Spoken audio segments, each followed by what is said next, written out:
جی شکریہ اسد کیسر صاحب. بسم اللہ الرحمن الرحیم. شکریہ جناب اسپیکر. سب سے پہلے تو میں بلاول بھٹو صاحب نے جو سائپر کی بات کی ہے، میں ہماری پارٹی کا اس کے اوپر بالکل کلیئر موقف ہے کہ اس کے اوپر جوڈیشل کمیشن بنائیں، سپریم کورٹ جوڈیشل کمیشن بنائیں. آئے اگر آپ تیار ہیں تو اس پہ جوڈیشل کمیشن بنائیں. جس طرح سائپر میں جو ہمارا موقف تھا کہ ایک 19 گریڈ کا آفیسر ہمارے ایمبیسڈر کو بلا کے جس طرح وہ ڈکٹیشن دیتا ہے، وہ ہماری قومی غیرت پہ ایک بہت بڑا سوالیہ نشان تھا. کیا ہم پاکستانی اس طرح ٹریٹ ہوں گے؟ میں بلاول بھٹو صاحب سے یہ جو اس نے بات کی ہے، اب پہلے میں دوسری بات کرنا چاہتا ہوں. کیا شہباز شریف صاحب اور یہاں مسلم لیگ نون کی جتنی لیڈرشپ تھی، یہ سب نہیں کہتے تھے کہ جھوٹ کا پلندہ ہے، کوئی سائپر نہیں ہے؟ یہ پریس کانفرنس کرتے تھے، یہ تقریریں کرتے تھے اور یہ کہتے تھے کہ جھوٹ ہے، کوئی حقیقت اس کی نہیں ہے. پھر اس سائپر کو بنیاد بنا کے عمران خان کے خلاف جس طرح اس کو سزائیں دی گئی، جس طرح عدالت کا، یعنی مجھے تو سمجھ نہیں آ رہی کہ ایک دن میں 11 گھنٹے عدالت کی پروسیڈنگ چلتی ہے، 14 گھنٹے جو ہے عدالت کی پروسیڈنگ چلتی ہے، اور مقصد یہ ہے کہ کسی طرح گن پوائنٹ سے جج کے اوپر گن پوائنٹ سے اس کو سزا دلائی جاتی ہے. اس لیے کہ الیکشن کے دوران اپنے ورکر کو، عوام کو مایوس کیا جائے کہ عمران خان کی کوئی کیریئر نہیں ہے. عوام نے دکھا دیا. تو اس لیے سب سے پہلے میں حکومت سے مطالبہ کرتا ہوں کہ اگر اس پہ وہ حقیقت سمجھتی ہے، سچائی سمجھتی ہے، تو آئے کہ اس کے اوپر جوڈیشل کمیشن بنائے اور پھر حقیقت سامنے آ جائے گا. جو جس طریقے سے سب سے پہلے میں مذمت کرتا ہوں جو ہمارے پریزیڈنشل کینڈیڈیٹ محمود جگدے کی گھر پہ چاپا پڑا، جس طرح تاکہ کوئی بھی اپنی حق کی بات نہ کر سکے. جس طرح کل جو ہے نا ایک میسج دیا گیا، اگر اسمبلی میں کوئی تقریر کرے گا تو اس کا انجام یہ ہوگا. میں ان لوگوں کو یہ بات واضح کرنا چاہتا ہوں، وہ ڈر اور خوف کا وقت گزر چکا ہے. ہم تمام حالات سے نکل چکے ہیں. ہم نہ آپ دیکھیں، ہم قانون اور آئین کو، ہم نے ساری عمر، میں نے عمران خان کے ساتھ 29 سال گزارے. میں نے اس وقت جب اس کو جوائن کیا تو اس وقت بنیادی مقصد یہ تھا کہ پاکستان میں قانون کی حکمرانی ہو. میں نے جو اس کے ساتھ جوائن کیا تو اس وقت کہ ہماری کنسٹیٹیوشن سپریم ہوگی، سپریمیسی آف کنسٹیٹیوشن.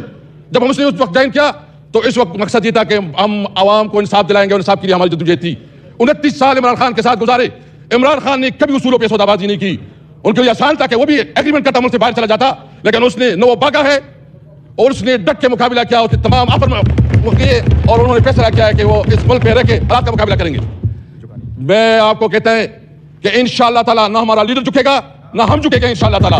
اگر کسی کا یہ خیال ہے کہ عمران خان اس قسم کے ہتھ کنڈوں سے وہ کسی اس کے اوپر آ جائے گا، کسی آفر کو قبول کرے گا یا کوئی کمپرومائز کرے گا، کوئی کمپرومائز نہیں ہوگی. ہمارا وہی مقصد ہے کہ پاکستان کے اندر قانون کی علمبرداری ہو، آئین بالادست ہو، ملک میں ہم آزاد جوڈیشری چاہتے ہیں. تو اس لیے میں آج واضح کرنا چاہتا ہوں، اگر کسی کی غلط فہمی ہے، یہ جو لوگ آئے ہیں یہ سارے کندن بن گئے، کندن، اس میں کوئی ڈرنے والا نہیں ہے. میں اس سیٹ پہ جناب اسپیکر میں اس سیٹ پہ رہا 3.5 سال. میں نے جس طرح توہین اور تضحیک کی گئی، گھروں پہ چھاپے پڑے، گرفتار کیا گیا، آدھی رات کو اٹھایا جاتا تھا، دباؤ میں لایا جاتا تھا کہ اپنی پارٹی بناؤ، دباؤ میں لایا جاتا تھا کہ تحریک انصاف چھوڑو، اور دباؤ میں لایا جاتا تھا کہ پرویز خٹک کو شامل کرو. میں نے اس وقت یہ کہا تھا کہ میں نے زندگی سب سے زیادہ عمر عمران خان کے ساتھ گزاری ہے. میں اپنی غیرت اور اپنے کمٹمنٹ کی بنیاد پہ میں نے کہا کہ میں مر جاؤں گا، عمران خان کو نہیں چھوڑوں گا.